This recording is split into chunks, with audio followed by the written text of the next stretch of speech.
अभिवादन स्वीकार कीजिए ब्रजेश मिश्रा का। और आप देखना शुरू कर चुके हैं द डिबेट। बहनों भाइयों, 20 जनपद और उनमें आने वाली 113 सीटें, प्रथम और दूसरे चरण का चुनाव उत्तर प्रदेश का भाग्य तय करने जा रहा है।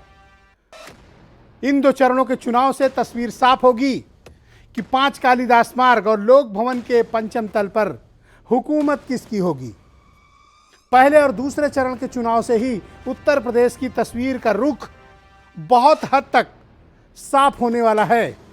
पहले चरण का मतदान अब से कुछ घंटों बाद यानी 10 तारीख को होगा और उसके बाद 14 तारीख को दूसरे चरण का मतदान, यानी कि एक हफ्ते के अंदर उत्तर प्रदेश की तस्वीर क्या बनने वाली है, इसका एक धुंधला चित्रण आपके समक्ष विद्यमान होगा। क्या होने जा रहा है उत्तर प्रदेश में, और पश्चिम उत्तर प्रदेश के ये 20 जनपद उत्तर प्रदेश के बाकी 55 जनपदों का भी भविष्य अपने साथ लिखने जा रहे हैं। हम इस विषय पर आज चर्चा करेंगे। बहनों भाइयों, उत्तर प्रदेश का चुनाव हमेशा की तरह बहुत ही रोमांचक दौर में पहुंच चुका है और ये रोमांच इस कदर बढ़ चुका है कि अब सत्तारूढ़ दल हो या लार्जेस्ट अपोजिशन, सभी के दिल की धड़कनें बढ़ गई हैं। क्या होगा उत्तर प्रदेश में, किसको यूपी की सत्ता मिलने वाली है? क्या भारतीय जनता पार्टी अपना किला बचा पाएगी? क्या 1985 से हर बार टूट रहा मसला, यानी 1985 के बाद उत्तर प्रदेश में किसी भी पार्टी की सरकार रिपीट नहीं हुई, क्या बीजेपी उस मिथक को तोड़ने में कामयाब होगी या फिर यह मिथक कंटिन्यू रहेगा और समाजवादी पार्टी लार्जेस्ट अपोजिशन और उसका अलायंस क्या वापस 2017 में अपनी खोई हुई सत्ता को 22 में पाने में कामयाब होंगे? ये कौन तय करेगा? ये जनता तय करेगी। जनता में भी कौन तय करेगा? माहौल तय करेगा। और वो माहौल कहाँ से बनेगा? पश्चिम से बनेगा। पश्चिम में कहाँ से बनेगा? 20 जिलों से बनेगा। वो 20 जिले कौन से हैं? पहले और दूसरे चरण के। एक जगह 58 सीटें पहले चरण की, दूसरी जगह 55 सीटें दूसरे चरण की। इन 113 सीटों पर होने वाला चुनाव और मतदान बहनों भाइयों बहुत हद तक स्पष्ट कर देगा कि उत्तर प्रदेश में सरकार किसकी बनने वाली है, उत्तर प्रदेश के मुद्दे क्या होंगे। और मैं हमेशा की तरह फिर इस बात के लिए आपको बताना चाहता हूं कि इस बार किसी का ना तो एजेंडा चल रहा है ना किसी का प्रोपोगेंडा चल रहा है। इस बार जनता अपने मुद्दों को लेकर अडिग है। किसी भी राजनीतिक दल, मैं फिर से यह शब्द दोहराना चाहता हूं, किसी भी राजनीतिक दल का कोई भी एजेंडा, प्रोपोगेंडा, कोई भी जुमला, कोई भी वायदे, दावे जनता को प्रभावित नहीं कर पा रहे हैं। बहुत अरसे के बाद मैं पहला ऐसा चुनाव देख रहा हूं जहां राजनीतिक दलों के हर पैंतरे फेल हो रहे हैं और जनता में गहरी खामोशी है। कौन बोल रहा है? कार्यकर्ता बोल रहे हैं। कौन बोल रहा है? नेताओं के भाषण बोल रहे हैं। कौन बोल रहा है? सभी दलों के पदाधिकारी बोल रहे हैं। कौन बोल रहा है? स्टार प्रचारक बोल रहे हैं। पर जिसको सरकार बनानी है, जिसको वोट डालना है, उसने कंप्लीट चुप्पी अख्तियार कर रखी है। जनता के मन को पढ़ पाना बहनों भाइयों इस बार बहुत ही मुश्किल है राजनेताओं के लिए। जो भी बेचैनी दोनों खेमे में आप देख रहे हैं, वो बेचैनी स्वाभाविक है, क्योंकि अनुभवी नेताओं को पता है कि ऐसी खामोशियां हमेशा सुनामी लाती हैं, कभी पक्ष में कभी खिलाफ। जब जनता खामोश हो जाए तो निर्णय कुछ बड़े होते हैं। वो निर्णय कुछ भी हो सकते हैं, सत्ता के पक्ष में भी हो सकते हैं, सत्ता के खिलाफ भी हो सकते हैं। तो ऐसा क्या हो गया इस बार कि जनता राजनीतिक दलों के और नेताओं के एजेंडे को खरीद नहीं रही है, ले नहीं रही है, स्वीकार नहीं रही है। कोई नारा बुलंद नहीं हो पा रहा है, कोई जुमला बुलंद नहीं हो पा रहा है। फिर लौटकर उसी बात पर आता हूं, ना कोई एजेंडा है ना कोई प्रोपोगेंडा है। चुनाव जनता का है और मैं खुद कई चुनाव कवर कर चुका हूं। मुझे खुद हैरानी हो रही है कि इस बार जनता राजनीतिक दलों के जाल में आ क्यों नहीं रही है। क्या है जनता के मन में, चल क्या रहा है, लोग सोच क्या रहे हैं। इसीलिए मैं कह रहा हूं कि प्रथम और दूसरे चरण के चुनाव बहनों भाइयों उत्तर प्रदेश के लिए बेहद निर्णायक है। ये तय कर देंगे कि उत्तर प्रदेश का आगे 5 साल का भविष्य क्या है, किसको फर्श से अर्श लाना है और किसको अर्श से फर्श लाना है। ये 2 चरण के चुनाव से बहुत चीजें स्पष्ट होंगी। दुखदुखी दोनों तरफ है, सिर्फ एक तरफ नहीं है, क्योंकि जनता की नब्ज पकड़ पाना इस बार सबके लिए बड़ा मुश्किल होता जा रहा है कि दरअसल पब्लिक के मन में क्या है और इतनी गहरी खामोशी का कारण क्या है। क्योंकि जो कुछ भी अंदर है बहुत तूफानी है, जिसका अंदाजा हमें आपको भले ना हो, बुद्धिजीवियों को भले ना हो, राजनीति के तथाकथित चाणक्यों को भले ना हो, लेकिन उन लोगों को जरूर है जो चुनाव लड़ रहे हैं, जो प्रत्याशी हैं, जो स्टार प्रचारक हैं, जो बड़े पदों के दावेदार हैं। जनता के मिजाज को वो समझते हैं। तो इस बार जनता के मन में क्या चल रहा है, जो इस मिस्ट्री को डिकोड कर लेगा चुनाव जीत जाएगा। कुछ बयान सुनिए आप। मुंबई में श्रमिकों को टिकट दिया गया, मुफ्त में टिकट दिया गया, लोगों को प्रेरित किया गया कि जाओ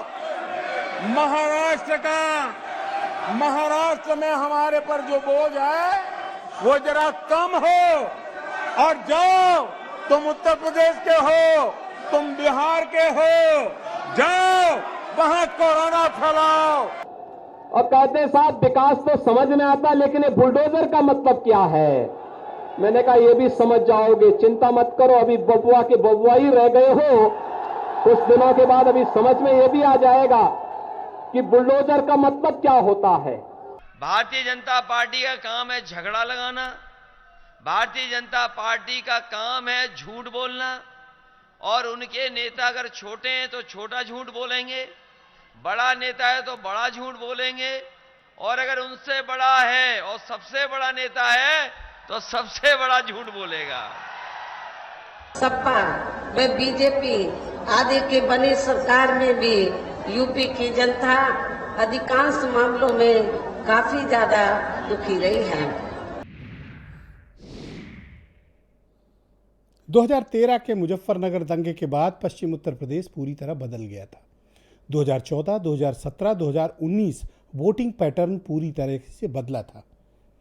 क्या पश्चिम उत्तर प्रदेश 2013 के पहले के एरा में पहुंच चुका है, या फिर उसका वोटिंग पैटर्न 14, 17, 19 जैसा होगा? जो भी परिणाम होंगे और जो भी जनता की नब्ज होगी, इन्हीं 2 ध्रुवों के बीच में टिकी हुई है। 2013 के पहले का पश्चिम उत्तर प्रदेश, 2013 के बाद का पश्चिम उत्तर प्रदेश। पश्चिम कौन चुनेगा, ये चीज़ें इस पर स्पष्ट होने वाली हैं। मेरे साथ आज की परिचर्चा में हीरो वाजपेयी हैं भारतीय जनता पार्टी से, फैजान खान थोड़ी देर में ज्वाइन करेंगे बीएसपी से, केपी मलिक बहुत ही जाने माने पत्रकार हैं, मनोज काका समाजवादी पार्टी से, सुरेंद्र राजपूत जी हीरो वाजपेयी के मित्र, कांग्रेस के प्रवक्ता मेरे साथ कार्यक्रम में मौजूद हैं, अनिल दुबे राष्ट्रीय सचिव हैं राष्ट्रीय लोकदल के, वो भी मेरे साथ इस कार्यक्रम का हिस्सा है, और वीरेंद्र सिंह जी हमारे स्टेट हेड। थोड़ी देर में कोशिश करेंगे कि आम आदमी पार्टी के सांसद संजय सिंह भी इस डिबेट में जुड़ें। बहुत शुक्रिया और धन्यवाद आप सभी का। हीरो वाजपेयी जी, पश्चिम में आप अपने लिए क्या उम्मीदें देखते हैं, जनता इतनी खामोश क्यों है? देखिए, लगातार जो पिछले 14 देखें आप, 17 देखें, 19 देखें, और 19 में एक नैरेटिव पूरे देश में सेट किया गया कि मोदी जी को उत्तर प्रदेश की जनता 17 में जब योगी जी की सरकार बनी मोदी जी को खारिज कर देगी। लेकिन देखिए वो नैरेटिव फेल हुआ, जनता का विश्वास लगातार बना रहा, और जिस परिप्रेक्ष्य में कई राजनीतिक पंडित और पत्रकार मित्र भी इसको नहीं मानते थे कि इस स्थिति में उत्तर प्रदेश सहयोग करेगा कि 303 फिर आ जाएंगी। देश भर में लोगों का विश्वास बना रहा। हमारे पास एक स्पष्ट नेतृत्व है, एक नीति है और एक नियति है, और उस नियत के तहत हमने काम किया। जो आप कहते हैं कि खामोशी छाई हुई है, हमने आम जन तक पहुंचने का काम किया। हमारी योजनाएं उस शोषित वंचित गरीब तक पहुंची हैं जो कभी आवाज लगाता था सत्ता बदल देने की। आज वो संतुष्ट है, उसे लगता है कि जो योजनाएं बनी सीधे हम तक पहुंची, इसलिए वो आवाज जो आप कहते हैं खामोशी दिख रही है, पता वो संतुष्ट है। और हमारे नेता यदि घर घर जा रहे हैं और अगर वो घर घर जाकर वोट मांग रहे हैं, अपील कर रहे हैं, तो ये समझ लीजिए कि जा वही सकता है सत्ता पक्ष का नेता जो काम किया होगा, जो लोगों के बीच में जाने की हिम्मत रखेगा। कभी कभी अच्छा रिस्पांस मिलता है, कभी खराब भी मिलता है, लेकिन जनता के दरबार पर जाने की हिम्मत भारतीय जनता पार्टी ही अकेले जुटा पा रही है और कोई दल नहीं जुटा पा रहा। उसका कारण है कि ये दल इस आपदा काल में भी कभी जनता के बीच में नहीं गए, ना जनता। क्या जनता की ये खामोशी बहुत बने हुए हैं, कई मिथक इस क्या चुनाव से जनता की टूटेंगे। ये खामोशी योगी आदित्यनाथ दोबारा आपको बेचैन उसी करती शक्ति है? के साथ सीएम बनेंगे। और जो मिथक एक नोएडा का था कि जो मुख्यमंत्री नोएडा जाता है वो दोबारा मुख्यमंत्री नहीं बनता। मैं आपसे एक प्रश्न करना चाहता हूं। 1985 के बाद कोई सरकार दोबारा रिपीट नहीं हुई। ये सारे मिथक हम तोड़ देंगे इस बार। क्या जनता की ये खामोशी आपको बेचैन करती है? देखिए, जनता हमेशा खामोश रहती है, नेता ही बोलते हैं। जनता जनार्दन है। पिछली 3 बार से लगातार उत्तर प्रदेश में उसने ऐसा मत दिया कि स्पष्ट बहुमत की सरकारें बनी है और कोई नहीं जान पाया कि जनता किस तरफ है। हमको बहुत जबरदस्त प्रचंड बहुमत मिला। हमने एक योग्य मुख्यमंत्री बनाया, ईमानदार मुख्यमंत्री बनाया, 24x7 काम करने वाला बनाया और जनता तक सरकार की योजनाएं सीधे पहुंची। और जनता की खामोशी जो सरकार के खिलाफ दिखती थी, जो पहले आप कहते थे लोग वाचाल थे, बोलते थे, सरकार के खिलाफ बोलते थे, वो चुप है। उनको लगता है कि एक ऐसी सरकार बनी जिसने जनता को सीधे सुविधाएं पहुंचाई। धन्यवाद हीरो वाजपेयी जी। थे, दलाल मैं थे, डिबेट को माफिया आगे थे, बढ़ाता हूं। अपराधी थे, उनको फांसियों पे समाजवादी लगा पार्टी दिया के गया। प्रवक्ता मनोज काका मुझे इस डिबेट में ज्वाइन कर चुके हैं। पश्चिम उत्तर प्रदेश, मनोज जी, यह तय करेगा कि उत्तर प्रदेश में 5 कालिदास मार्ग और लोक भवन के पंचम तल पे कौन विराजमान होगा। आप अपनी पार्टी के लिए पहले और दूसरे चरण में क्या संभावनाएं तलाशते हैं?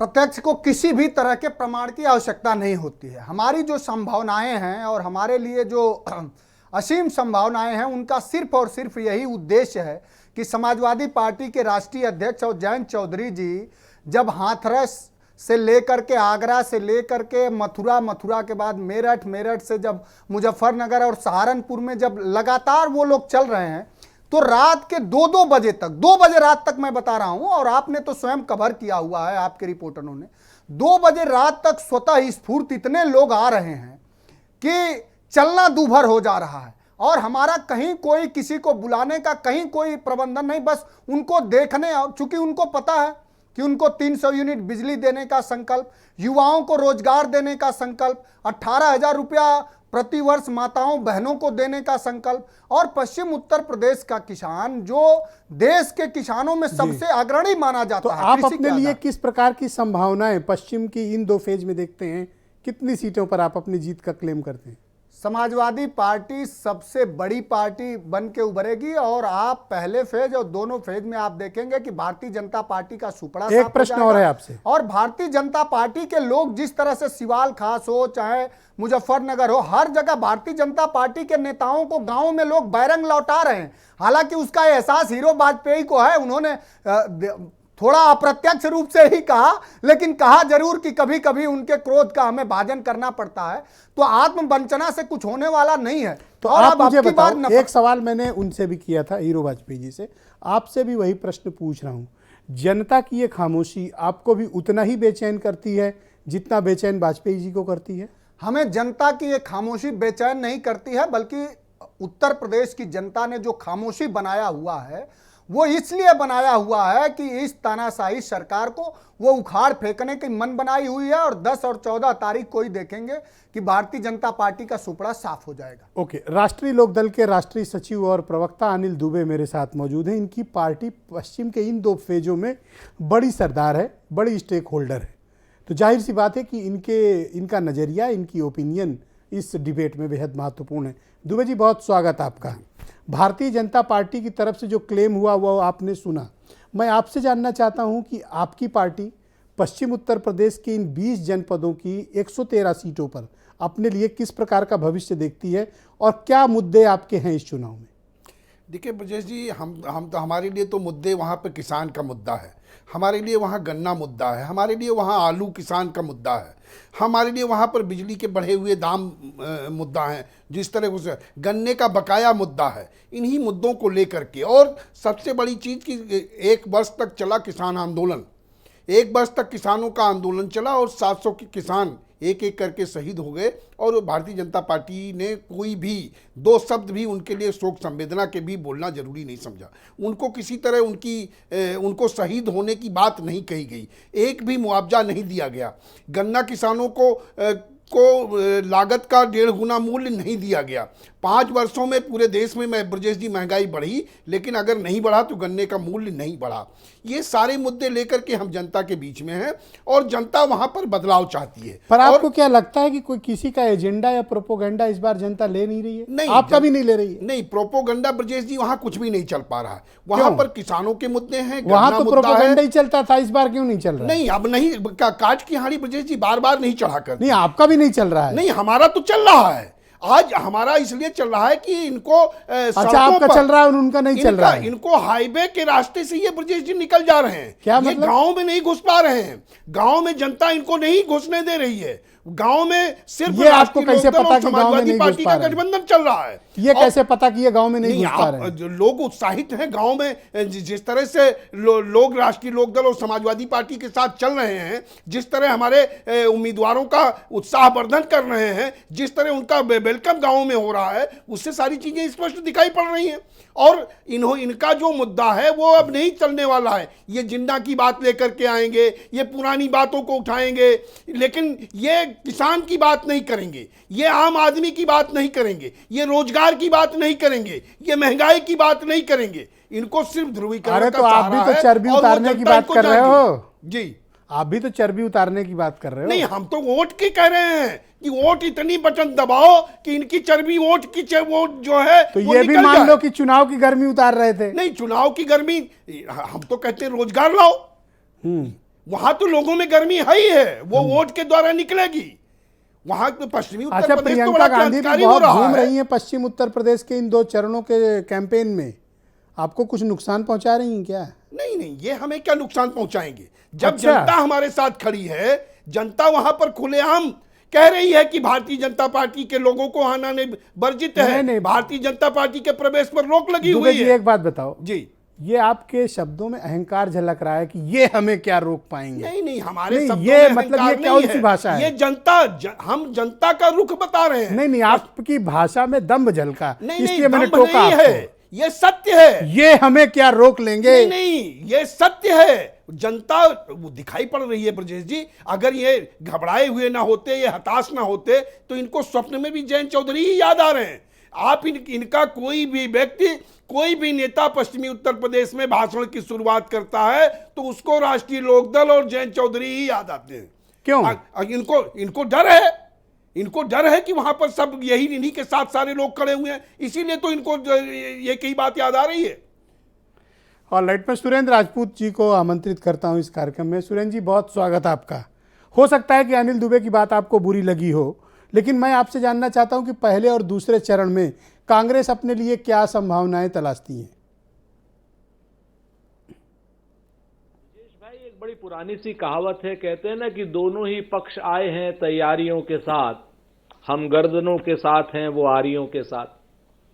भारतीय जनता पार्टी के लोग जिस तरीके से पश्चिम उत्तर प्रदेश के चुनाव को जिन्ना मिन्ना टिन्ना पता नहीं क्या क्या कर रहे थे और कैराना, उस भिखारी की तरीके से बात कर रहे थे।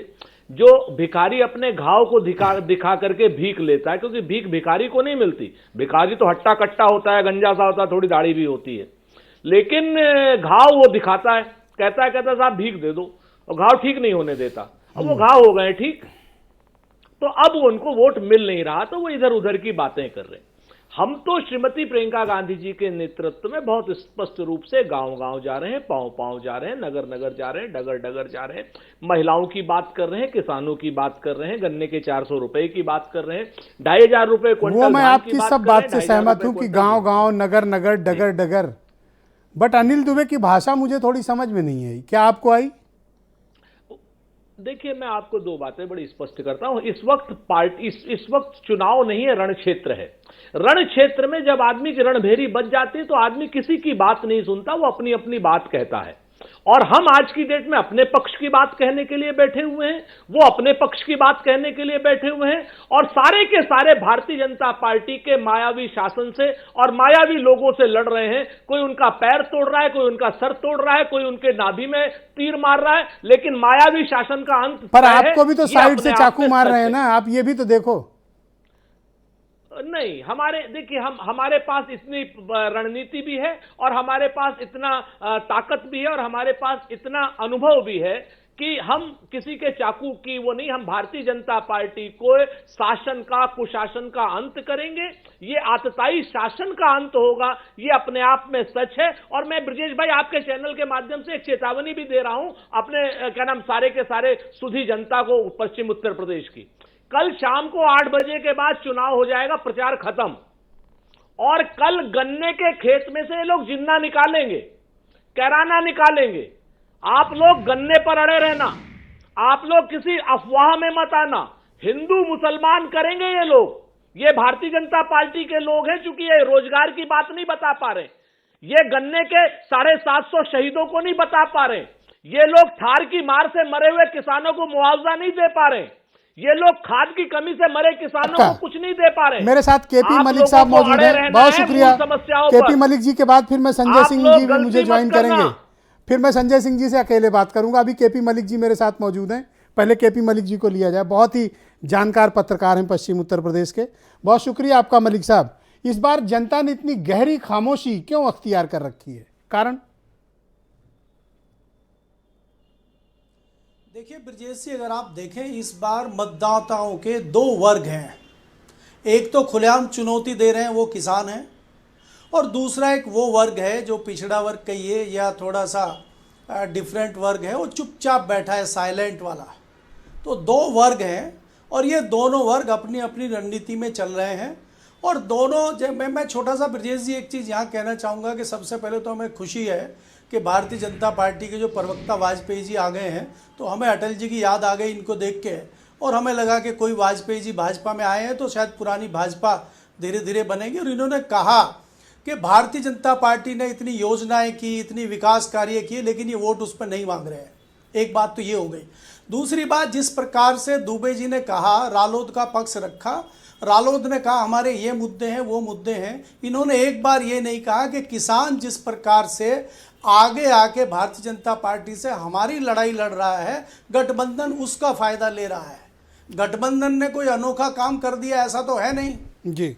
जो भारतीय जनता पार्टी ने धोखा दिया है किसानों को, उसका फायदा राष्ट्रीय लोकदल को पश्चिम उत्तर प्रदेश में मिल रहा है। और कहीं ना कहीं ये, जैसे भी आपने कहा कि भारतीय जनता पार्टी को जो बैकफुट पे लेके किसान जा रहा है, उसका धन्यवाद रालोद को करना चाहिए। रालोद को ये नहीं सोचना चाहिए एक मिस्ट्री आप सुलझाओ, उस मिस्ट्री को हम लोग सुलझाने के लिए आज ये डिबेट कर रहे हैं। जनता में इतनी गहरी खामोशी क्यों है?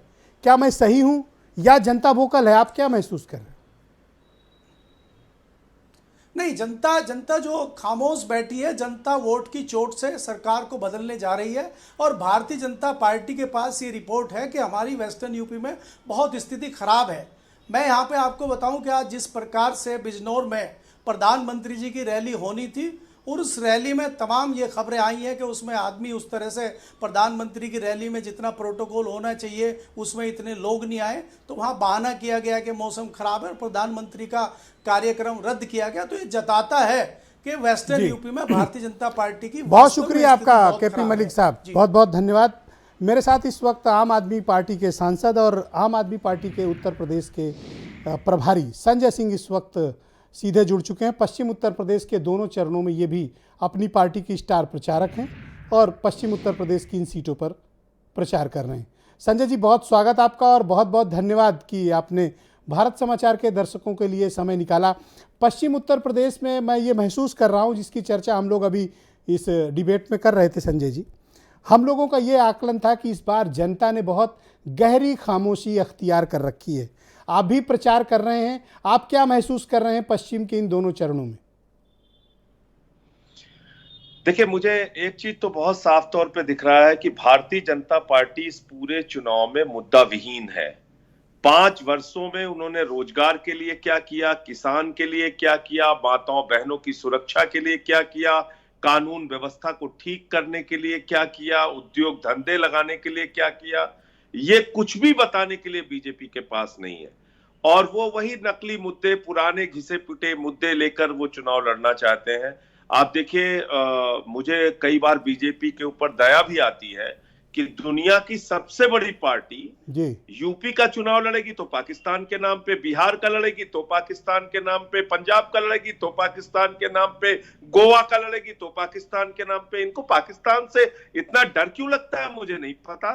130 करोड़ हिंदुस्तानी हैं और 20 करोड़ की आबादी वाले पाकिस्तान, जिसको 3 बार हमारे सेना के वीर जवान पराजित कर चुके हैं, उससे डराते रहते हैं हिंदुस्तानियों को। पर ऐसा तो, क्यों होता है कि इससे हर बार के चुनाव में पाकिस्तान कोई ना कोई मुद्दा बनता है? इस बार क्या आपको पश्चिम उत्तर प्रदेश में ऐसा कोई मुद्दा दिख रहा है?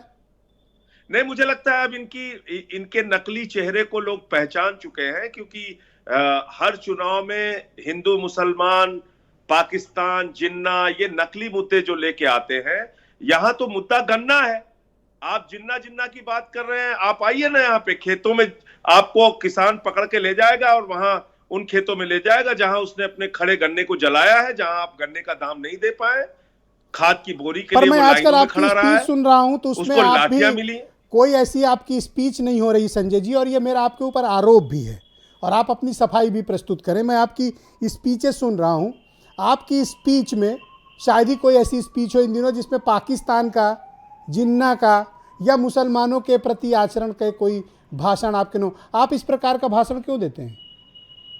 नहीं, क्या भाषण देते हैं आप ये कहते हैं कि पाकिस्तान की एंट्री चुनाव में हो रही है, दूसरा आप कहते हैं कि मुसलमानों के नाम पर डराया जा रहा है। अगर पाकिस्तान से डर लगता है तो अपने आप को 7 ताले में बंद कर ले और चुनाव प्रचार में ना निकले। पाकिस्तान से हिंदुस्तानियों को डर नहीं लगता, आप पाकिस्तान का डर दिखाते हैं हिंदुस्तान के लोगों को। इस पर मैंने अपनी आपत्ति जताई, बिल्कुल मैंने बोला। हमारे देश के गृह मंत्री मुगली घुट्टी 555 पी के चल रहे हैं। 1.5 साल का बच्चा भी मुगली घुट्टी 555 पीना छोड़ देता है। आप अभी तक मुगली घुट्टी पी रहे हैं। आप क्या कर रहे हैं? आप मुगलों से लड़ रहे हैं। आप तो इतिहास के जानकार हैं ब्रजेश जी। कहां है मुगल हिंदुस्तान में, बताइए आप। 1857 की गदर लड़ी गई बहादुर शाह जफर के नेतृत्व में, जिनके दोनों बेटों के सर काट दिए गए, और उसके बाद उनके नेतृत्व में शहीद मंगल पांडे, झांसी की रानी, बेगम हजरत महल, तमाम एक बड़ा क्रांतिकारियों आपकी एक और स्पीच है जिसमें ये आपने कहा कि मुसलमानों के नाम पर डराया जा रहा है। आप लोग तो प्रोग्रेसिव पॉलिटिक्स का हिस्सा खुद को बताते रहे, लेकिन आप इस तरह की स्पीच क्यों देते हैं? उसी प्रोग्रेसिव पॉलिटिक्स का हिस्सा है ये। उसी आपकी एक स्पीच है जिसमें आप कह रहे हैं कि आपको मुसलमानों के नाम पर डराया जा रहा है। क्यों आप ऐसी स्पीच देते हैं? उसी प्रोग्रेसिव पॉलिटिक्स का हिस्सा है ब्रजेश जी कि मैं उत्तर प्रदेश की जनता को सावधान कर रहा हूं कि इनके नकली नारों के चक्कर में मत फंसिए। ये आपसे कहते हैं हम मुसलमानों से लड़ रहे हैं, आप हमारा साथ दीजिए, हम आपको बेरोजगार बना के डंडे मारेंगे, हम आपको महंगाई के गर्त में डाल देंगे, हम कोरोना की महामारी में कोई इंतजाम नहीं करेंगे, नदी के घाट पे आपकी लाश सड़ती रहेगी, आप कोई बिल्कुल रोइए नहीं, चीखिए नहीं, चिल्लाइए नहीं, कुछ मत बोलिए, हम तो मुसलमानों से लड़ रहे हैं। ये होगा उत्तर प्रदेश में। पूरे यूपी को बर्बाद कर दिया, किसान को बर्बाद कर दिया, नौजवान को बर्बाद कर दिया। हमारा युवा नौकरी मांगने के निकलता है, प्रयागराज में उसको लाठियों से पीटा जाता है, घर घर में घुस के मारते हैं। पर जो एजेंडा आप चलाना चाहते हैं पश्चिम, वो एजेंडा संजय जी चल नहीं रहा है। आपका एजेंडा जनता ले नहीं रही है पश्चिम में। नहीं, पश्चिम में इनका कौन सा एजेंडा ले रही है आप बताइए। आम आदमी पार्टी के किस नेता को किस गांव में पीटा गया आप मुझे बताइए ब्रजेश जी। किस नेता को? मैं तो जा रहा हूं सारे गांवों में, हमें तो नहीं पीटा जा रहा है। इज्जत से लोग बुलाते हैं, बैठालते हैं, मेरी बात सुनते हैं। भाजपाई जहां जा रहे हैं ये पीटे जा रहे हैं। कोई दौड़ा ले रहा है, कोई डंडा लेके दौड़ा रहा है, कोई जूता लेके दौड़ा रहा है, कोई माला पहना रहा है जूतों की। ऐसी दुर्दशा आपने देखी है किसी चुनाव में नेताओं की? कोई मंत्री है, कोई विधायक है, घुस पा रहा है गांव में? तो हमारी बातों को लोग सुन रहे हैं, और इसीलिए मेरा एक ही प्रयास है कि उत्तर प्रदेश की जनता इनके ये भी तो हो नकली सकता है नारों कि में न इक्का फंसे। दुक्का ऐसी घटनाएं हो गई हो, बाकी तो पार्टी की बड़े बड़े नेता बीजेपी के घूम ही रहे हैं पश्चिम के दोनों चरणों में। नहीं तो बड़े नेता घूम रहे हैं, इतनी सिक्योरिटी लेके घूम रहे हैं कि उनके नजदीक जनता नहीं पहुंचने पा रही है। जनता के बीच में जाए ना, देखें क्या हालत होगी। ये भी तो हो सकता है कि आप लोग उकसा रहे हो जनता को। मैं हिंसा का बिल्कुल कोई समर्थक नहीं हूं, इसलिए मैं आपसे कह रहा हूं कि इनकी हालत 5 साल में ये हो गई। इन्होंने कुछ नहीं किया उत्तर प्रदेश के लिए, खाली इन्होंने लाठियों से किसानों को पिटवाया, बेरोजगारों को पिटवाया, शिक्षा मित्र महिलाओं ने, सुहागिन महिलाओं ने सर मुड़वा के इनके खिलाफ प्रदर्शन किया। अच्छा, मुख्यमंत्री जी का एक स्टेटमेंट आया, उन्होंने कहा कि गर्मी उतार देंगे और फिर उन्होंने कहा कि दंगा भी नहीं होगा और कर्फ्यू भी नहीं लगेगा। तो ये क्या कोई चौराहे के गुंडे का चुनाव हो रहा है क्या ब्रजेश जी? गर्मी नहीं उतार देंगे और ठंडा कर देंगे और पटक के मारेंगे, ये क्या चौराहे के गुंडे का चुनाव हो रहा है? ये उत्तर प्रदेश के विधायक का चुनाव हो रहा है। इसमें भाषा मुख्यमंत्री जी को अपनी संयमित रखनी चाहिए। वो कह रहे हैं 80-20 पे चुनाव होगा। मैं तो आपसे पूछ रहा हूं, आज सदन में भी मैंने भाजपा के लोगों से पूछा, आप बताइए जो हजारों लाशें नदी के घाट पे सड़ी हुई मिली, वो 80 में आती हैं, 20 में आती हैं? आप बताइए मुझे, जो बेरोजगार नौजवान पीटे जाते हैं सड़कों पे, वो 80 में है या 20 में है? वो प्रभात मिश्रा जिसका फर्जी इनकाउंटर हो गया, 12वीं में पढ़ने वाला बच्चा, वो 80 में था या 20 में था? वो खुशी दुबे जो 1.5 साल से जेल में सड़ रही है, वो 80 में है या 20 में है? इंद्रकांत त्रिपाठी 80 में आते हैं या 20 में? मनीष गुप्ता 80 में है या 20 में? वो हाथरस की गरीब बेटी 80 में आती है या 20 में आती है? आप मुझे बताइए, 1 साल तक जो किसान सड़कों पर बैठा रहा, 750 किसान शहीद हो गए, वो 80 में आते हैं या 20 में आते हैं? चुनाव में क्यों नकली बातें करते हैं ये लोग? तो आप 80-20 की राजनीति करना ही क्यों चाहते हैं? आप इग्नोर भी कर सकते हैं। बातों को करके ये गुमराह क्यों करते हैं उत्तर प्रदेश? तो आप इसको इग्नोर भी कर सकते हैं। आप 80-20 के ट्रैप में आते क्यों हैं? नहीं, क्यों इग्नोर कर देंगे? वो उसी को मुद्दा बना के चुनाव लड़ रहे हैं, आप कह रहे हैं इग्नोर कर दें? उनसे पूछना पड़ेगा ना कि खुशी दुबे 80 में है या 20 में है? इंद्रकांत त्रिपाठी जिनकी हत्या हुई 80 में आते हैं, 20 में आते हैं? अरुण वाल्मीकि जिसको पीट पीट के पुलिस वालों ने मार दिया, मनीष गुप्ता जिसको पीट पीट के मार दिया, संजीत यादव जिसका अपहरण करके हत्या कर दी गई, जयप्रकाश पाल जिसको पूरे पुलिस प्रशासन के सामने हत्या कर दी गई, वो 80 में है या 20 में है? ये तो पूछना पड़ेगा ना। जल जीवन मिशन का जो घोटाला हुआ, जो प्रभु श्री राम के मंदिर में घोटाला हुआ, ये सब किसके लिए किया? 80 के लिए किया कि 20 के लिए? अब आप बताइए, चुनाव में ब्रजेश जी उत्तर प्रदेश का आप माहौल बिगाड़ रहे हैं। आप कह रहे हैं अब पलायन नहीं होने देंगे। क्यों भाई? अब तक क्या ओबामा की सरकार है उत्तर प्रदेश में? ट्रंप मुख्यमंत्री है उत्तर प्रदेश के, लालू यादव जी उत्तर प्रदेश के मुख्यमंत्री हैं, आदित्यनाथ जी उत्तर प्रदेश के मुख्यमंत्री हैं। देश का प्रधानमंत्री हिंदू, देश का गृह मंत्री हिंदू, देश का रक्षा मंत्री हिंदू, उत्तर प्रदेश का मुख्यमंत्री हिंदू, और उसके बावजूद पलायन हो रहा है आपके राज्य में। अब कह रहे हो अब पलायन नहीं होने देंगे। कोई कह रहा हम मुगलों से लड़ रहे हैं। मुगल कहां है? तो अच्छा, इसलिए मुझे लगता है जाटों से इनका 650 साल पुराना रिश्ता है। बताइए आप, 650 साल जी। 80 में बनी बीजेपी, 650 साल पहले बीजेपी का क्या नाम था, पूछिए इनसे। इतने कॉन्फिडेंस से झूठ बोलते हैं ब्रजेश जी ये लोग, जितने कॉन्फिडेंस से कोई व्यक्ति सच भी नहीं बोल सकता। ओके संजय जी, एक अंतिम सवाल है। हाँ, अंतिम सवाल ये है कि इन 2 चरणों में आपकी पार्टी अभी उतना मुकाबले में तो नहीं है, लेकिन आप बीजेपी का या गठबंधन का क्या भविष्य देखते हैं? एक न्यूट्रल, मतलब एक पॉलिटिशियन के तौर पर पूछ रहा हूँ। देखिए, मैं सिर्फ ये कह सकता हूं, हम तो अपनी पार्टी के लिए प्रचार कर रहे हैं, और मैं तो खुल के कहता हूं ब्रजेश जी, आम आदमी पार्टी एकमात्र पार्टी है जो कहती है हमारा कोई वोट बैंक नहीं, जिसको 300 यूनिट बिजली फ्री चाहिए, 10 लाख रोजगार चाहिए, फसल का दाम 24 घंटे में चाहिए, वो आम आदमी पार्टी का वोट बैंक है। हमारे मुद्दों के साथ तो आपके मुद्दे और समाजवादी के मुद्दे तो एक ही हैं, वो भी 300 यूनिट दे रहे हैं। शुरुआत तो मैंने की, ये तो आप जानते हैं, और आम आदमी पार्टी ने इसका पूरा अभियान चलाया, पूरे उत्तर प्रदेश में व्यापक अभियान चलाया 300 यूनिट बिजली फ्री का। तो अब ये जनता के ऊपर है, जनता तय करेगी किसके ऊपर उनको भरोसा है, नहीं भरोसा है। लेकिन मैं एक बात ये कह सकता हूं ब्रजेश जी, आपके माध्यम से और आपके दर्शकों को भी, कि देखिए ये अच्छी बात नहीं है। यूपी का चुनाव होता है, हिंदुओं को मुसलमान से डराते हैं। बिहार का चुनाव होता है, हिंदुओं को मुसलमान से डराते हैं। बंगाल का चुनाव होता है, हिंदुओं को मुसलमान से डराते हैं। जब गोवा का चुनाव होता है तो वहां हिंदू और सिख की लड़ाई, हिंदू और ईसाई की लड़ाई करा देते हैं। जब पंजाब का चुनाव होता है, हिंदू और सिख में झगड़ा करा देते हैं। जब हरियाणा का चुनाव होता है, जाट और गैर जाट में झगड़ा करा देते हैं। जब महाराष्ट्र का चुनाव होता है, मराठा और गैर मराठा में झगड़ा करा देते हैं। तो ये भारतीय झगड़ा पार्टी है ब्रजेश जी, इससे लोगों को सावधान रहना पड़ेगा। अपने गली मोहल्लों में भी अगर आप इन लोगों को बुलाएंगे तो आपके घर घर में झगड़ा करा बहुत देंगे। बहुत शुक्रिया तो आपका। भारतीय झगड़ा पार्टी से सबको सावधान रहने की आवश्यकता है। अपने बुद्धि विवेक से जो 5 साल में इन्होंने गुनाह किए हैं उसके खिलाफ लोगों को वोट करना। बहुत बहुत शुक्रिया संजय सिंह जी, हमारे दर्शकों के लिए आपने अपनी चुनाव प्रचार के बीच से कीमती वक्त निकाला, आपका बहुत बहुत धन्यवाद। बीरेन सिंह जी भी हमें इस डिबेट में ज्वाइन कर चुके हैं। बीरेन जी, पश्चिम उत्तर प्रदेश की ये 113 सीटें, 20 जनपद, बहुत कुछ चुनाव की रूपरेखा तय करने वाले हैं। आपका आकलन क्या कहता है? दूसरा, क्या एजेंडा और क्या मुद्दे जनता के बीच इस वक्त हैं और इस खामोशी का कारण क्या है?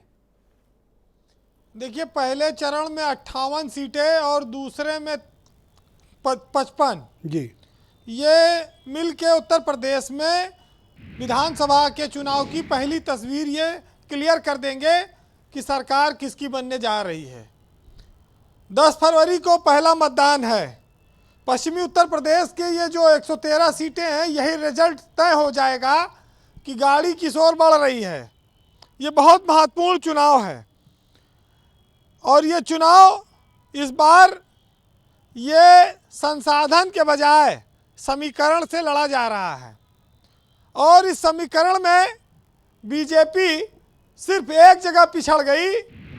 उस किसान आंदोलन के बाद उस मामले में जो आग जली थी उसको शांत करने में लाख कोशिश के बाद भी जयंत चौधरी उसके साथ नहीं आए। बीजेपी को ये उम्मीद थी, लेकिन ये जो जाटलैंड है इसने इस पर अपनी नाराजगी जो जताई, वो चाह कर भी बड़े बड़े नेता उनको समझा नहीं पा रहे हैं। अन्यथा बीजेपी पिछली बार की तरह यहाँ भी सफाया कर देती, क्योंकि उसने पिछली बार 90 से ज़्यादा सीटें यहाँ जीती थी। बीजेपी के बहुत सारे नेता लगे हैं राष्ट्रीय स्तर के, लेकिन उतना ही तीखा जवाब उधर से आ रहा है। चाहे चवन्नी अठन्नी का मामला हो, चाहे जयंत चौधरी पे लाठीचार्ज का मामला हो, चाहे राकेश टिकैत हो, जिन्होंने कहा कि पाकिस्तान जिन्ना और गन्ना और बल्ला और बैट यहाँ नहीं चलेगा, सबको खदेड़ना है। तो ये जो इशू है ये बहुत बड़ा है और इस बार बीजेपी इस पर संभाल नहीं पा रही है वो कि इनको कैसे समझाए। वो पुरानी स्थिति दोहराना चाहती है, वो जोड़ तो रही है रोज लोगों को, लेकिन परिणाम क्या होगा ये खुद वो नहीं जान पाती। देखिए, जाटों के लिए जिस तरह से ये चुनाव है, वो इसको अपने आरक्षण से, गन्ना किसान से, किसान आंदोलन से, तमाम चीज़ों से जोड़े हुए हैं। वो मान नहीं रहे हैं। बीजेपी पैर छूने को तैयार है, उनके नेता भी हैं, लेकिन विरोध उनको हर जगह कहीं ना कहीं झेलना पड़ता है। जी, पलायन, मुजफ्फरनगर का दंगा, कैराना, ये भी उतना चल नहीं पा रहा है, उतना गुबार भर नहीं पा रहा है चुनाव में। तो कुल मिलाकर डोर टू डोर जाने के अलावा अब कोई रास्ता बचा नहीं है और उसमें भी मजा कम आ रहा है। जी, जयंत चौधरी के लिए इस बार जाटों ने जिस तरह से एकजुटता दिखाई है, वही बीजेपी को खाली परेशान कर रहा है। जी बीरेन जी, आज थोड़ा वक्त का भी अभाव है। देखिए, जाट को कहते हैं चाहे जिसकी खाट खड़ी कर दे। अब देखना होगा कि इन 113 सीटों पे किसकी खाट वो खड़ी करेगा। 40% वोट जिसे दिया था पिछले चुनाव में, उसे क्या मिलेगा? रिटर्न टिकट किसका कटेगा? हेलीकॉप्टर नहीं उड़ने दिया गया, आपको याद होगा, उसको लेके बवाल मच गया। जयंत चौधरी सिसौली पहुंचे, वहां आशीर्वाद ले रहे हैं। तो हिंदू मुसलमान चल नहीं रहा है, तो कैसे काम चलेगा इनका? नेताओं के सामने इस बात की चुनौती है जी, आश्वस्त नहीं है कोई कौन चुनाव जीतेगा। विपक्ष के लिए हवा ये थी कि अखिलेश और जयंत का गठबंधन अब की बार सफाया कर देगा बीजेपी का, लेकिन जिस तरह से टिकट वितरण हो रहा है समाजवादी पार्टी में, उससे उनके ही कार्यकर्ता अब निराश हैं और बीजेपी को उसने बड़ी ताकत दे दी है। अधिकतर समाजवादी जो नाराज होकर अब जा रहे हैं, सब भाजपा उनको ज्वाइन करा ले रही। आप सेंट्रल यूपी से लेके पश्चिम तक देखिए जी। तो अखिलेश यादव को ये अपने लोगों को मनाना होगा, बुला के बात करनी होगी, तभी वो रोक पाएंगे। अन्यथा बीजेपी डैमेज कंट्रोल कर लेगी। बहरहाल हम अपने नेताओं से आदर्श स्थिति की बात करते हैं। सरकार कोई चमत्कार नहीं करती, लेकिन सपने बहुत दिखाती है। नेता उच्च कोटि का आचरण करें, हम ये उम्मीद करते हैं, लेकिन बाद में निराश होते हैं अधिकतर। मेरे एक मित्र हैं डॉक्टर आशुतोष द्विवेदी, उनकी एक पंक्ति है, मैं आपको सुनाऊंगा, जो हम लोग अपने नेताओं से उम्मीद करते हैं कि यह जरूरी नहीं कि हर वक्त लबों पर ईश्वर का ही नाम आए। वो लम्हा भी भक्ति का होता है जब इंसान इंसान के काम आए। और इत्र से कपड़ों को महकाना बड़ी बात नहीं है, मज़ा तो तब है कि जब खुशबू आपके किरदार से आए। बहुत बहुत शुक्रिया आपका बीरेन जी, बहुत ऊंची बात आपने कही, बहुत बहुत धन्यवाद। बहनों भाइयों, आज के मसले को लेकर हमने कू ऐप पर जनता से एक प्रश्न पूछा। प्रश्न ये कि पहले चरण के चुनाव में काफ़ी कम वक्त बचा है, किसने कितनी तैयारी की है और जनता का मूड क्या है। इस पर अमरीश कुमार लिखते हैं कि जनता समझदार हो गई है, इस बार मुद्दों के नाम पर ही वोट पड़ेगा।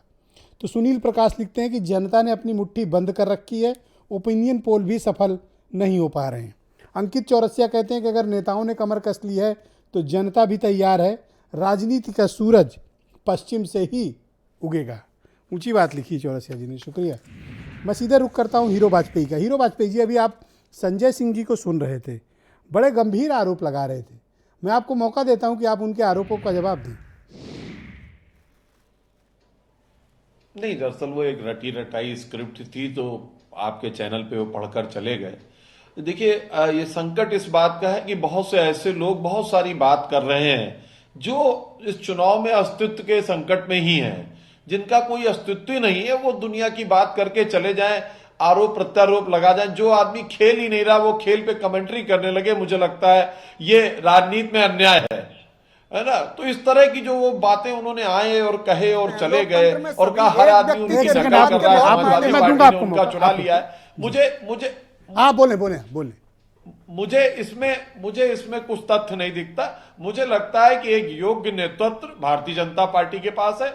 हमने 5 साल काम किया है, डबल इंजन की सरकार है हमारे पास, मोदी और योगी जैसा एक सफल जोड़ी है, और हमने 5 साल जो योजनाएं सरकार की हैं वो जनता तक पहुंचाई। हमने एक नया वोट बैंक खड़ा किया जिसका नाम है लाभार्थी, जो कास्ट, क्रीड और रिलीजन से ऊपर है। इस वोट बैंक के सहारे भारतीय जनता पार्टी चुनाव मैदान में है। हम घर घर जा रहे हैं, हम जनता को जनार्दन मानते हैं, अपनी बातें कहने जा रहे हैं, उनकी नाराजगी भी सुनेंगे। लेकिन जो लोग नीचे सड़क पर आ ही नहीं रहे, जनता के बीच जा ही नहीं रहे, ना आपदा काल में गए ना चुनाव काल में उतर रहे, आप किसी तरह का दबाव इस चुनाव में महसूस कर रहे हैं हीरो वाजपेयी जी? या प्रेस कर रहे हैं? कोई दबाव महसूस कर रहे हैं? जनता पार्टी से नहीं हो सकती। ये लोग मुगालते में हैं, ये नहीं जान रहे हैं कि जनता जो है वो मानती है कि आप काम करो तो हमारे पास आओ भी, हमारे बीच में रहो भी। अच्छा है बुरा है, जो भी भारतीय जनता पार्टी ने काम किया हम जनता के दरवाजे लेकर जा रहे हैं और पुनः निवेदन कर रहे हैं कि हमें अवसर दे, और मुझे पूर्ण विश्वास है कि जनता का आशीर्वाद भारतीय जनता पार्टी के साथ है। ओके, मनोज काका, क्या आपत्ति थी, आप बीच में क्यों बोल रहे थे? देखिए, भारतीय जनता पार्टी का समूचा विमर्श ये है कि जो डलहौजी ना कर पाया ये हुक्काम कर देंगे, और कमीशन दे दोगे तो हिंदुस्तान को नीलाम कर देंगे। ये सुबह उठ के वंदे मातरम की गीत गाते हैं और बाजारों में उठ करके चीजों का दोगुना दाम कर देंगे। इनकी डबल इंजन की सरकार का सुन लीजिए, इनके डबल इंजन की सरकार का सरोकार सुनिए। डबल इंजन की सरकार ने डीजल पेट्रोल की कीमत 100 के पार कर दी। डबल इंजन की सरकार ने किसानों के खाद से बोरी किससे उसमें से उसका वजन 5 किलो कम कर दिया। डबल इंजन की सरकार ने लखीमपुर खीरी में किसानों का बर्बरता पूर्वक रौद दिया। डबल इंजन की सरकार ने सम्राट मिहिर भोज से लेकर के धन सिंह गुजर से लेकर के चौधरी चरण सिंह की पश्चिम की धरती को बदनाम करने का काम किया। डबल इंजन की सरकार ने 700 किसानों को रौंद दिया। डबल इंजन की सरकार ने रोजगार मांगते हुए नौजवानों पर लाठी चलाई। डबल इंजन की सरकार ने 3 साल से उत्तर प्रदेश ही नहीं पूरे देश में आर्मी से लेकर के पैरामिलिट्री फोर्स की भर्तियां तक रोक रखी है। तो आप इस देश को नहीं लिया था धोखे से, और खास करके उत्तर प्रदेश को अब अखिलेश यादव जी के इंजन की सरकार के सरकार की पीठ में छुरा अखिलेश घोंप दिया यादव था। जी की सरकार आने जा रही है, नौजवानों को लैपटॉप मिलेगा, रोजगार सृजन होगा, माताओं बहनों का सम्मान मिलेगा। अरे भाई, जिन 3 नौजवानों चुनाव में आपको कोरोना जनता काल धूल में चटा चुकी है, अभी भी अपने उम्र हो गई है, विश्वास उनको हटा नहीं उम्र का ओके, धूल शुक्रिया, मिलेगा। धन्यवाद, तो सब धन्यवाद। तरह के अब विकास होने धन्यवाद। जा रहे हैं, अनिल और दुबे। विपक्ष में बैठने की All right। तैयारी कर लीजिए, वो भी आपकी 1 या 2 अनिल सीट दुबे, रहेगी। बहुत शुक्रिया आपका। अनिल दुबे जी, क्या आपके लिए सबसे अरे भाई, चुनौती अजीत का सिंह जी काम को है आप ही ने मुख्यमंत्री नहीं भाईचारा बनने दिया बनाने था। की, जो आप बात करते हैं बीजेपी से निपटने के लिए पश्चिम में, क्या आपको लगता है कि आप भाईचारा को बहाल करने में कामयाब रहे हैं? 2014 के पहले का पश्चिम उत्तर प्रदेश लाने में आपको कोई कामयाबी मिली, या उसको बनाना सबसे बड़ी चुनौती है आपके सामने? देखिए ब्रजेश जी, इन्होंने भाईचारे के माहौल को पश्चिमी उत्तर प्रदेश में खराब किया था। पिछले समय में, पिछले चुनाव में ये उसको ध्रुवीकरण करने में सफल रहे थे, लेकिन वहाँ की जनता को कुछ मिला नहीं। जनता को इनसे बड़ी उम्मीदें थी कि 5 साल में ये कुछ करेंगे। जब इन्होंने कुछ किया नहीं, इनके पास कुछ बताने के लिए नहीं है, तो ये फिर से लौट के उन्हीं पुराने मुद्दों की बात को उभारने में लगे हैं। लेकिन जनता इनको जान गई, जनता ने अपना नैरेटिव वहाँ सेट कर दिया। और वहाँ पर अच्छा, जिस बात संजय सिंह कह रहे थे, सहमत हैं आप उससे? नहीं, भाईचारा के माहौल वहाँ बन चुका है। भाईचारे के माहौल को देख करके ये घबराए हुए हैं, और ये उसको जो है बांटना चाहते हैं, और ये अब नहीं सफल होने वाले हैं। वहाँ की जनता ने अपना मन बना लिया है, जनता ने इनको वापस भेजने का मन बना लिया है, और ये बात, ये इस बात को ये जान भी गए हैं। और इनको जिस तरह से जनता इनके खिलाफ है, इनको केवल हाईवे पर इनको गाड़ियों का काफिला लेकर के निकल जाना पड़ रहा है। और इन्होंने ना तो कोरोना काल में जिस तरह से लोग परेशान रहे, जिस तरह अस्पतालों के बाहर आप भी वही कहानी सुना रहे हैं जो अभी संजय सिंह सुना रहे थे। नहीं, तो ये इसमें गलत क्या है? जो सही बात है, क्यों, आप ही क्या मैसेज कर रहे थे क्या संजय सिंह? नहीं, ऑक्सीजन, ये बोलो, ऑक्सीजन की नहीं, जो सत्य बात है उसको उन्होंने भी कह दिया। जो उत्तर प्रदेश में अरे बड़े सत्यवादी हो गए भाई आप लोग। तो नहीं, सत्यवादी जो सत्य बात है, मैं उसको स्वीकार करने में क्या है भाई? कोरोना काल में उत्तर प्रदेश की जनता हीरो वाजपेयी हमेशा झूठी बोलते हैं। नहीं, उत्तर प्रदेश की जनता परेशान रही, तबाह रही, लेकिन सरकार तो कुछ नहीं कर पाई। सरकार सोचती है कि हम एक बार फिर से, भाई ये कभी राम का चित्र लेकर के आ जाते हैं, कभी पाकिस्तान का चित्र लेकर के सामने खड़े हो जाते हैं। इनके पास विकास का तो कोई बात है नहीं, महंगाई का कोई सवाल है नहीं। बहुत शुक्रिया सुरेंद्र किसानों का राजपूत कोई जी, मुद्दा नहीं है, इनके पास है नहीं। सुरेंद्र राजपूत जी, क्या भाईचारा बहाल किए रखना पश्चिम उत्तर प्रदेश के इन दोनों चरणों में अपोजिशन के लिए सबसे बड़ी चुनौती है, जिसका जिक्र आपके मित्र संजय सिंह अभी कर रहे थे? ब्रजेश भाई, मैं सहारनपुर का ही रहने वाला हूं, और वहां पर आप देखिए कि फिर से वही नारे लगने लग गए कि मंच से नारा लगता है हर हर महादेव, तो भीड़ आवाज देती है अल्लाह अकबर, और जब मंच से ये नारा लगता है तो भीड़ आवाज देती है हर हर महादेव। अब आप इस चीज को भूल जाइए। हीरो वाजपेयी तो अच्छे इंसान है, ये नरेंद्र मोदी की भाजपा के हैं भी नहीं, अटल जी की भाजपा के हैं, तो लेकिन बाकी सब लोग बहुत परेशान हैं इससे। आपको मैं बताऊं, रही बात आपने जो सत्यवादी वाली बात कही, कोरोना काल में तो जितना सत्य ब्रजेश मिश्रा ने और भारत समाचार ने बोला है, उतना सत्य तो किसी ने नहीं बोला। ब्रजेश भाई, आप अपने ही चैनल तभी इनकम टैक्स वालों को हमारे घर लेके आए थे क्या? सुनिए सर, आपके घर से मिला क्या? आप तो ईमानदार, सर्टिफाइड, इंटरनेशनल सर्टिफाइड ईमानदार हो गए सर। पर आपने छापा आप क्यों डलवाया बताइए था? मुझे, आप अपने 56 ग्राम सोना दिखाने के लिए मैं बता तो रहा हूं आपसे। तो क्या आप पश्चिम में, खैर मेरे इशू से अलग हटते हैं, अपन पश्चिम पे फोकस करते हैं। पश्चिम के मुद्दे में वो गर्माहट है जो बीजेपी एक्सपेक्ट कर रही है, या वो गर्माहट है जो अपोजिशन एक्सपेक्ट कर रहा है? देखिए, मैं आपको बताऊं, एक निदा ने एक जगह पे लिखा था कि तन बैरागी मन अनुरागी, कदम कदम दुश्वारी है, और जीवन जीना सहल न समझो बहुत बड़ी फनकारी है, और औरों जैसे होकर भी वो बाइज्जत है बस्ती में। मोदी जी, औरों जैसे होकर भी वो बाइज्जत है बस्ती में। कुछ लोगों का सीधापन है, कुछ उनकी अय्यारी है, अय्यारी जासूसी को कहते हैं। इनकी अय्यारी अब सबके सामने आ चुकी है। एक पॉलिटिकल मुशायरा में बहुत जल्दी आमंत्रित करूंगा, मेरे साथ केपी मलिक साहब मौजूद हैं। सामने आ चुका है, और मैं आपको बता दूं ब्रजेश भाई कि इनका छल कपट, बहुत शुक्रिया, बहुत बहुत धन्यवाद आपका केपी मलिक साहब। सामने महिलाओं के क्या भाईचारा बहाल रखना सामने आ गया, ये अपोजिशन के लिए सबसे बड़ी चुनौती है पहले और दूसरे चरण में, जिसका जिक्र संजय सिंह भी कर रहे थे?